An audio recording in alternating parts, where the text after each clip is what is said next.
Hi friends, இன்றைக்கி நம்மளுடைய சேனலில் 9th ஸ்டாண்டர்ட் எக்கனாமிக்ஸில் செகண்ட் லெசன் சமநிலை விலை இந்த பாடத்தில் இருக்கிற முக்கியமான குறிப்புகள் தான் பார்க்க போகிறோம். இந்த பாடம் ஏற்கனவே நடத்திட்டேன். இதில் இருக்கிற இம்பார்ட்டண்ட்டான பாயிண்ட்ஸ் எக்ஸாம் ஓரியன்டாக உங்களுக்கு ரொம்பவே யூஸ்ஃபுல்லாக இருக்கும் அப்படிங்கிறதுக்காக இந்த நோட்ஸ் நான் படித்தது உங்களுக்கு நான் இதை ஷேர் பண்ணியிருக்கேன். நம்மளுடைய சேனலை சப்ஸ்கிரைப் பண்ணாமல் பார்க்குறவங்க சப்ஸ்கிரைப் பண்ணிவிட்டு பாருங்கள். பக்கத்தில் இருக்கிற பெல்லைக்கானை கிளிக் பண்ணிக்கோங்க. அப்போ தான் அடுத்தடுத்து புது வீடியோஸ் உங்களுக்கு நோட்டிஃபிகேஷனில் வரும். எப்போவுமே எந்த ஒரு டாபிக் படித்தாலும் அந்த டாப்பிக்கோட மீனிங் என்னன்றதை நம்ம முதல்ல பார்த்துடணும். அந்த வகையில் சமநிலை விலை நம்ம பார்த்துருக்கோம் இல்லையா? இந்த சமநிலை விலை அப்படின்னா என்ன, அதுக்கான அர்த்தம் என்ன அப்படின்னு பார்க்கும்பொழுது, ஒரு குறிப்பிட்ட விலையில் தேவைப்படுற பண்டத்தினுடைய அளவும் அளிக்கப்படுகின்ற பண்டத்தினுடைய அளவும் சமம். அதாவது விலைக்கு ஏற்ற மாதிரி பொருள் அப்படின்னு நம்ம நடைமுறை வாழ்க்கையில் சொல்வோம். காசு ரொம்ப ஜாஸ்தியும் இல்லை கம்மியும் இல்லை, ஆவரேஜாக இருக்குது அப்படின்னு நம்ம சொல்வோம் இல்லையா? அதுதான் சமநிலை விலை. விலைக்கேற்ற மாதிரி பொருளுக்கேற்ற மாதிரி விலை. இந்த விலையில் அளிப்பும் தேவையும் சமமாக இருக்கும். இதுதான் சமநிலை விலை அப்படின்னு சொல்கிறது. இப்போ மிக அளிப்பு அப்படின்னா என்ன அப்படின்னு பார்க்கும் பொழுது, விலை சமநிலையை விட அதிகமாக இருந்துச்சுன்னா அது மிகை அளிப்பு. அதாவது விலையானது சமநிலையை விட ஜாஸ்தியாக இருக்கும் பொழுது விலை ஜாஸ்தி அப்படின்னு நம்ம சில நேரம் சொல்லுவோம். 100 ரூபாய் வெங்காயம் விற்குது அப்படின்னா விலை ஜாஸ்திப்பா வெங்காயம் அப்படின்னு நம்ம சொல்கிறோம் இல்லையா? அந்த மாதிரி நம்மளுடைய வாங்குகிற பொருளானது அந்த பணத்தை விட ஜாஸ்தியாக இருந்தது அப்படின்னா மிகை நிலை விலை அப்படின்னு. பண்டத்தை விட அந்த பணம் வேல்யூ ஜாஸ்தியாக இருக்கணும். மிகை தேவை அப்படின்னும் பொழுது விலை சமநிலை விலையை விட குறைந்த அளிப்பு தேவையை விட குறைவாக இருக்கும். தேவை குறைவு அப்படின்னும் பொழுது நமக்கு வேண்டிய தேவை கம்மியாக இருந்துச்சுன்னா அது தேவை குறைவில் வரும். அப்படின்னு பார்க்கும் பொழுது அங்காடி சமநிலை அப்படிங்கிறது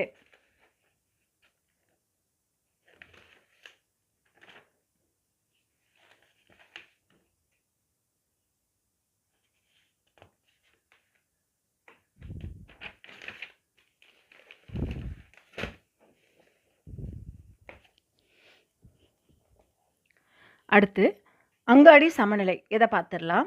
அங்காடி சமநிலை அப்படிங்கிறது விலை சமநிலையை விட கூடினாலும் குறைந்தாலும் தேவையும் அளிப்பும் அதுக்கேற்ற மாதிரி மாறி சமநிலை விலையை விட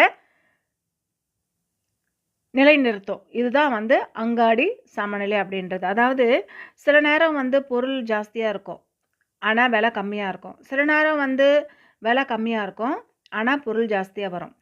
ஆனால் ரெண்டுத்தையுமே பேலன்ஸ் பண்ணுற ஒரு ஸ்டேஜ் வரும்ல, அதுதான் அங்காடி சமநிலை. விலை ஜாஸ்தியும் கிடையாது கம்மியும் கிடையாது. அதே மாதிரி பொருள் ஒர்த்தும் இல்லை அப்படின்னு சொல்ல முடியாது, ரொம்ப ஒர்த்துன்னு சொல்ல முடியாது, ஆவரேஜ் அப்படி சொல்கிறோம்ல, அந்த மாதிரி இருக்கிறது தான் அங்காடி சமநிலை அப்படின்னு சொல்கிறோம். இப்போது சமநிலை விலையில் காலத்தினுடைய பங்கை விளக்கினது யார் அப்படின்னு கேள்வி வரும். யார் விளக்குனாங்க? சமநிலை விலை அப்படின்னு டெஃபினேஷன் கொடுத்தது ஆல்பிரட் மார்ஷல் தான்.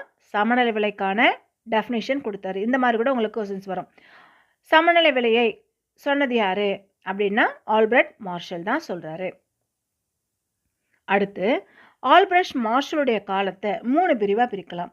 இந்த மாதிரி கொஸ்டின்ஸ் வரும். ஆல்பிரட் மார்ஷலுடைய காலத்தை எத்தனை பிரிவாக பிரிக்கலாம் அப்படின்னு கொஸ்டின் வரும். 3 பிரிவாக பிரிக்கலாம். என்னென்ன? அங்காடி காலம் அல்லது மிக குறுகிய காலம் 1, 2வது குறுகிய காலம், 3வது நீண்ட காலம். இந்த மாதிரி 3 வகையாக ஆல்பிரட் மார்ஷலுடைய காலத்தை பிரிக்கலாம். எத்தனை வகையாக பிரிக்கலாம்? 3 வகையாக பிரிக்கலாம். என்னென்ன அப்படின்னா அங்காடி காலம் அல்லது குறுகிய காலம். அங்காடி காலம் அப்படின்னாலும் குறுகிய காலம் அப்படின்னாலும் ரெண்டுமே ஒன்று தான். அடுத்து மிக குறுகிய காலம். அடுத்து அங்காடி காலம் அப்படின்னாலும் மிக குறுகிய காலம் அப்படின்னு ரெண்டுமே ஒன்று தான். 2வது குறுகிய காலம், 3வது நீண்ட காலம். அடுத்து தேவை மாற்றத்திற்கேற்ற அளிப்பை மாற்ற முடிகிற காலம் எது அப்படின்னா, அதாவது பொருளுக்கு ஏற்ற மாதிரி நம்மளுடைய தேவையோ நம்ம மாற்றிக்குவோம். அது என்ன அப்படின்னா மிக குறுகிய காலம் அல்லது அங்காடி காலம். அதே மாதிரி தேவை மாற்றத்துக்கு ஏற்ற மாதிரி அளிப்பை ஓரளவு மாற்றக்கூடிய காலம் எது அப்படின்னா குறுகிய காலம். இந்த மாதிரி கொடுத்துருவாங்க உங்களுக்கு.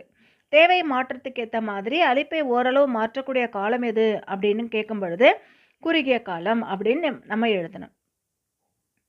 அடுத்து தேவை மாற்றத்தை முழுமையாக அளிப்பு மாற்றம் சந்திக்கக்கூடிய காலம் எது அப்படின்னா நீண்ட காலம். தேவை மாற்றத்தை முழுமையாக அளிப்பு மாற்றத்தை சந்திக்கக்கூடிய காலம் நீண்ட காலம்.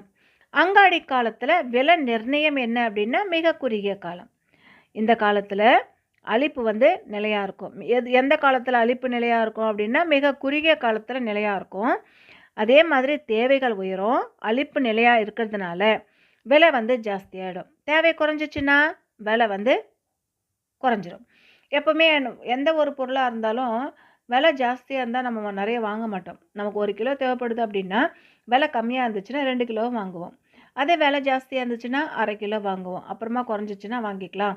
இவ்வளோ காசு விற்குதே, எதுக்கு நம்ம இவ்வளோ செலவு பண்ணிட்டு வாங்கணும், அதனால் கொஞ்சமாக வாங்கிக்கலாம், முக்கியமானதுக்கு மட்டும் நம்ம யூஸ் பண்ணிக்கலாம் அப்படின்னு சொல்லிட்டு வாங்குவோம்ல. அந்த மாதிரி அங்காடி காலத்தில் விலையை நிர்ணயிக்கிற காரணம் எது அப்படின்னா தேவை. தேவை இருக்கும் பொழுது நம்ம நிறைய வாங்கிப்போம். அடுத்து காலத்தினுடைய குறுகிய காலத்தில் விலை நிர்ணயம் எப்படி அப்படின்னா அளிப்பை ஓரளவுக்கு உயர்த்த முடியும். குறுகிய காலத்தில் விலை நிர்ணயம் பண்ணுறது அளிப்பை நம்மளால் உயர்த்த முடியும். ஒரு முழு தேவை உயர்வை சரிகற்ற அளவுக்கு அளிப்பை நம்ம உயர்த்த முடியாது. ஓரளவுக்கு தான் நம்ம ஃப்ளெக்சிபிளாக இருக்குமே முடியுமே ஒழிய நமக்கு நிறைய பண்ண முடியாது. தேவை உயர்வு அங்காடி காலத்தை விட குறைவாக உயர்வையும், தேவை குறைவு சிறு விலை குறைவையும் அங்காடி காலத்தை விட குறைவான அளவில் உண்டாக்க முடியும். இதிலிருந்து கொஸ்டின்ஸ் எந்த மாதிரி வரும் அப்படின்னா சமநிலை விலை கீழ்கண்டவற்றுள் எதை சமன்படுத்துது அப்படின்னு பார்க்கும்பொழுது தேவை மற்றும் அளிப்பை சமன்படுத்துது. 2வது அளிப்பை நிலையாக இருக்கிற காலம். அளிப்பானது நிலையாக இருக்கிற காலம் எந்த காலத்தில் இருக்கும் அப்படின்னு பார்க்கும்பொழுது மிக குறுகிய காலத்தில் இருக்கும். இது வரைக்கும் நம்ம செகண்ட் லெசன், அதாவது 9th ஸ்டாண்டர்டில் செகண்ட் லெசன் பார்த்துருக்கோம். அந்த செகண்ட் லெசன் என்ன அப்படின்னு பார்க்கும்பொழுது சமநிலை விலை. இந்த பாடத்தில் இருக்கிற முக்கியமான நோட்ஸ் தான் இன்றைக்கி நம்ம பார்த்துருக்கோம்.